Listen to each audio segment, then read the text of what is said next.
कुछ समय पहले की बात लगती है जब छोटा सा बच्चा था मैं पापा मम्मी के साथ यहाँ पे कभी आया करता था। कंप्यूटर साइंस लैब के बीच में घूमा करता था, स्टूडेंट से इंटरेक्ट किया करता था, भैया एंड दीदियाँ जो होती थी उनसे इंटरेक्ट करता था। जानता था कि कंप्यूटर साइंस और बाकी डोमेन्स में आजकल क्या नया चल रहा है। इनफैक्ट मैं मानता हूँ कि शायद इंटरनेट और कंप्यूटर्स और उससे रिलेटेड जो भी टेक्नोलॉजीज़ हैं उसकी शुरुआत शायद या उससे रुझान, उससे इंट्रैक्शन जो है मेरा माखन लाल के कारण ही हुआ है। तो it feels great to be standing here again and then just trying to deliver and trying to share some of my experience what I've gained over the years. I'm probably might be one of the least experienced over here, but जितना भी ज़िंदगी में अभी तक जितना भी समझा है, कमाया है, मैं आपके साथ शेयर करने की पूरी कोशिश करूँगा। So आगे बढ़ते हुए आज का जो प्रेजेंटेशन का टॉपिक जो मुझे बताया गया था वो है sensor technology applications in the information age. अब ये लग सकता है कि ये सेंसर टेक्नोलॉजी और मीडिया और कंप्यूटर साइंस और यूनिवर्सिटी से ऐसा क्या रिलेशन है, क्या ताल्लुकात है, पर मुझे लगता है कि जैसा आप समझते हैं, जैसा आप बहुत भली भांति जानते हैं कि मीडिया में बहुत ज़्यादा टेक्नोलॉजी की ग्रोथ हुई है ओवर द ईयर्स। आपकी इंफॉर्मेशन और न्यूज़ शेयर करने के जो तरीके हैं, तौर तरीके, वो काफ़ी ज़्यादा चेंज हुए हैं ओवर द ईयर्स। एक ज़माना था जब न्यूज़पेपर से सब चीज़ें सर्कुलेट होती थी, रेडियो का ज़माना था। वहाँ से बढ़ते बढ़ते अब बहुत हाई एंड कैमरा सिस्टम्स और इवन ड्रोन्स अब बहुत ही आसानी से और बहुत ही इफ़ेक्टिवली यूज़ किए जाते हैं to generate this information and circulate as well.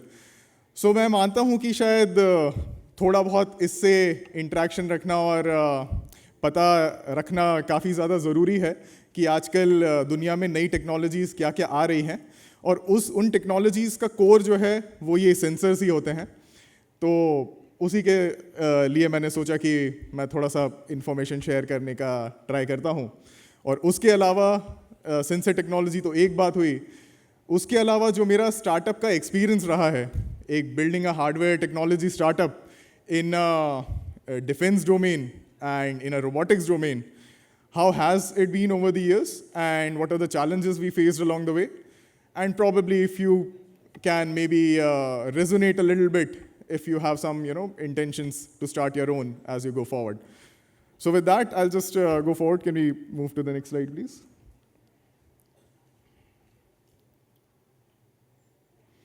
Yeah. So maybe मैं थोड़ा सा अपना स्टार्टअप के बारे में भी थोड़ा सा मैं बताना चाहूँगा कि हम लोग बेसिकली करते क्या हैं। सो जैसा मैम ने बताया, द्विवेदी मैम ने बताया कि we manufacture drones. Now these are not just general drones which you see in the market for photography, videography, जो आप आजकल हर शादी में देख ही रहे हैं। ये वो वाले ड्रोन्स नहीं हैं। ये रगेड रिलायबल ड्रोन्स जो हैं हमारी सीमा पे तैनात जो आर्म्ड फोर्सेस हैं उनके लिए, ताकि वो निगरानी कर पाएँ, 24/7 सर्वेलेंस कर पाएँ, लॉजिस्टिक्स, ताकि अपने सीमा पर सामान बहुत ही क्विकली पहुंचा सकें, मदद पहुंचा सकें। ये वो वाले ड्रोन्स हैं। तो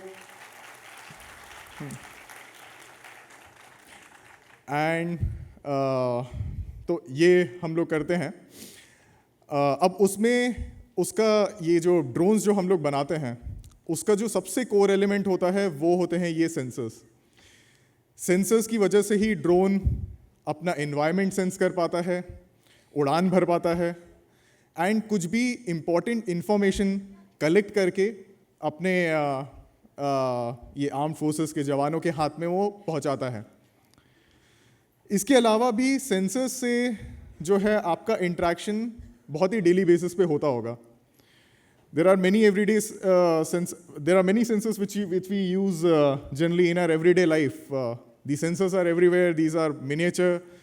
आप इसको कभी एक्टिवली कभी देखते नहीं हैं, पर ये आपकी ज़िंदगी में मौजूद रहते हैं और आपकी ज़िंदगी को में बहुत बड़ा इम्पैक्ट लाते हैं.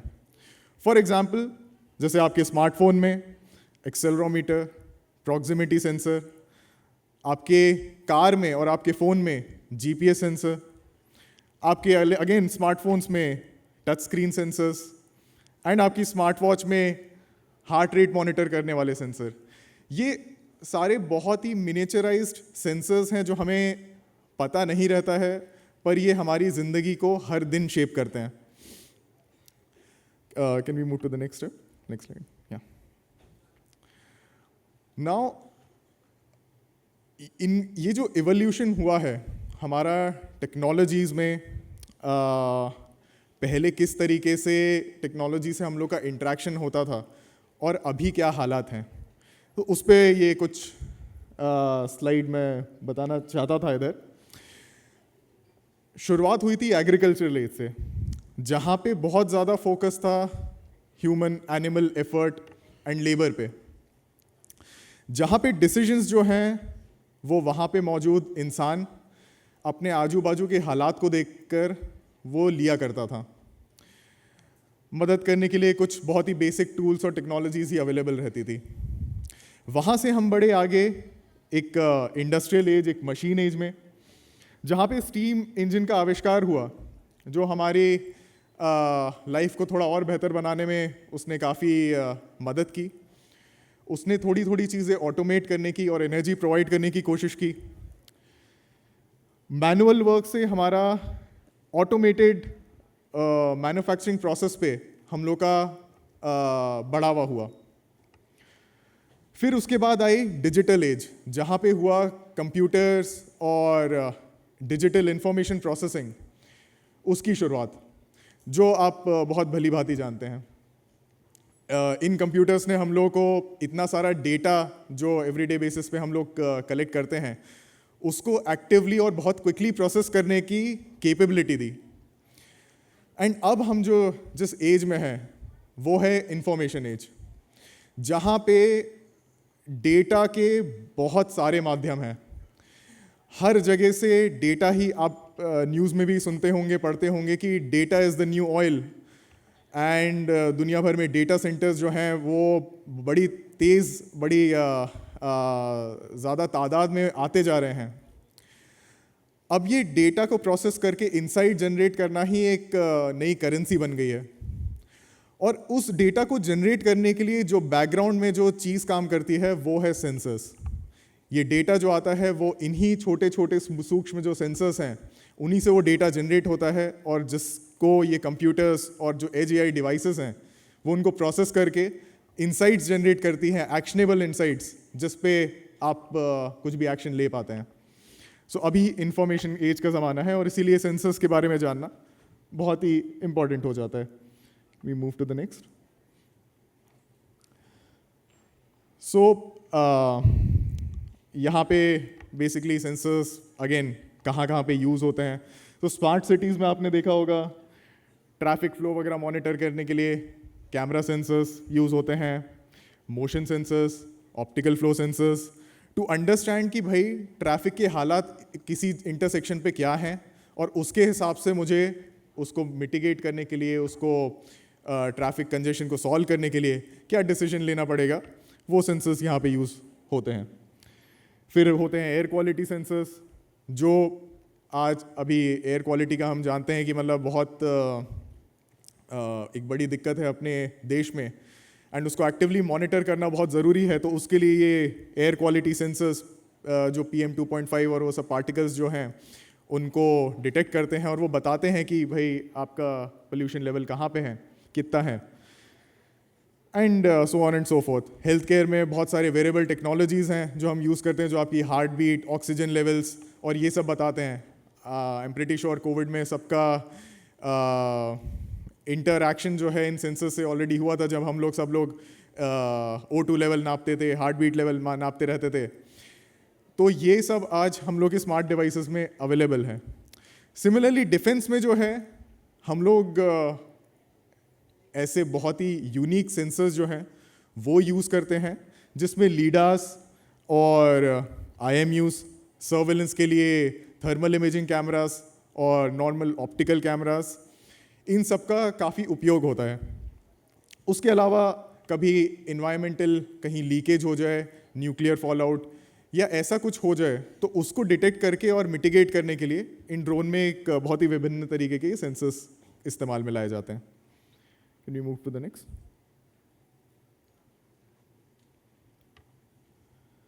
सो ये स्लाइड बेसिकली वही है जो मैं आपको ऑलरेडी बता चुका हूँ। मल्टीपल टाइप के सेंसर हैं, motion, vision, environmental, force, tactile, जिसमें कैमरा, लीडार से लेकर दुनिया भर के सेंसर्स मौजूद हैं। और ये आपकी हर डिवाइसेस में, आजकल आप जो भी डिवाइसेस यूज़ कर रहे हैं उन सब में इन सेंसर्स का बोलबाला है। तो ड्रोन, स्मार्टफोन से लेकर रोबोटिक्स, मैनिपुलेशन, प्रोस्थेटिक्स, सब में ये सेंसर्स इस्तेमाल में लाए जाते हैं। We move to the next. यहाँ पे बेसिकली मैं आपको यही बताना चाहता था कि सेंसर्स की अब डिफरेंट कैटेगरीज जो होती है कि किस तरीके के सेंसर कहाँ लाए हो करते हैं। तो कुछ सेंसर्स होते हैं जो परसेप्शन में लाए करते हैं, जो आपको अपना इन्वायरमेंट परसीव करने में मदद करते हैं। जैसे ह्यूमन बॉडी में आपके आँख हो गई, नाक हो गई, इससे आपको पता चलता है कि आपके इन्वायरमेंट में चल क्या रहा है, आप क्या देख पा रहे हैं। तो सिमिलरली परसेप्शन के लिए ड्रोन्स में कैमरास हो गए, लाइडर सेंसर्स हो गए एंड रेंजिंग डिवाइसेस, इन सब का काफ़ी इस्तेमाल होता है, जिससे वो पता करता है कि भाई इन्वायरमेंट में चल क्या रहा है, जिसको फिर प्रोसेस करके फिर एक्शनेबल इंसाइट्स जनरेट कर पाए। अब एक्शनेबल इंसाइट तो पता चल गई, मुझे पता पड़ गया कि मुझे एक जगह से अब दूसरी जगह पहुंचना है। अब मैं वहां पे पहुंचूंगा कैसे? तो इस कैटेगरी के सेंसर होते हैं जो आते हैं नेविगेशन कैटेगरी में, जो बताते हैं कि भाई मुझे यहाँ से वहाँ पहुँचने के लिए कैसे, मैं कहाँ हूँ ये बताता है, और मैं वहाँ तक पहुँचूँ कैसे दूसरी जगह पे, उसमें मदद करता है। तो इसमें एग्जाम्पल हुआ GPS सेंसर का, जो बताता है कि भाई आपकी अभी पोजीशन क्या है और जहाँ मुझे जाना है उसकी पोजीशन क्या है। सिमिलरली IMU वगैरह हो गए, ये बेसिकली आपके कुछ डिवाइसेस जो आपके फ़ोन में भी होते हैं, जो बताते हैं कि आपका फ़ोन किस ओरिएंटेशन में है। तो ऐसे टाइप के सेंसर से मुझे पता पड़ता है कि मेरा ड्रोन कहाँ पे है और मुझे जाना कैसे है। देन होते हैं मैनिपुलेशन के लिए कि भाई पहुँच तो गए, अब मैं एक्शन क्या लूँ, और एक्शन लेना है तो उसको लूँ कैसे। तो उसमें होता है, जैसे ह्यूमन बॉडी में एग्जांपल लूँ मैं आपका स्किन का, स्किन से आप फील करते हैं कि मैं क्या चीज़ उठा रहा हूँ मैंने, और कितना भार है उसका, मुझे किस तरीके से उसको उठाना है। तो ये सब कैटेगरी होती है मैनिपुलेशन सेंसर्स में। और उसी का एग्जांपल ड्रोन्स में होता है ये टैक्टाइल सेंसर्स, एंड जिसकी मदद से हम लोग पता करते हैं कि मैं क्या चीज़ उठा रहा हूँ और उसका एक्शन कैसे लेना है। We move to the next.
पे आपको बाहरी दुनिया का थोड़ा कम।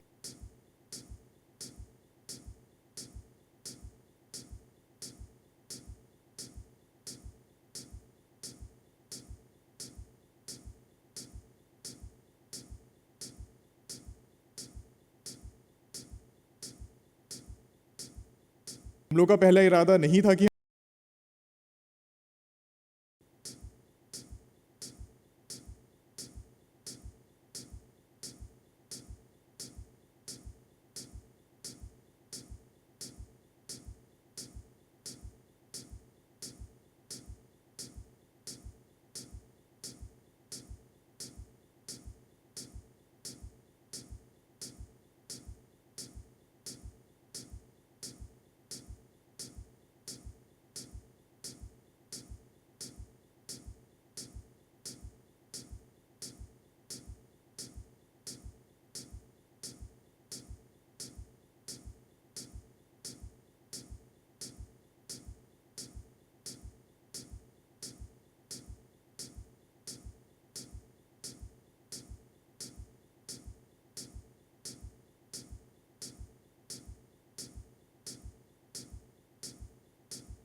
क्या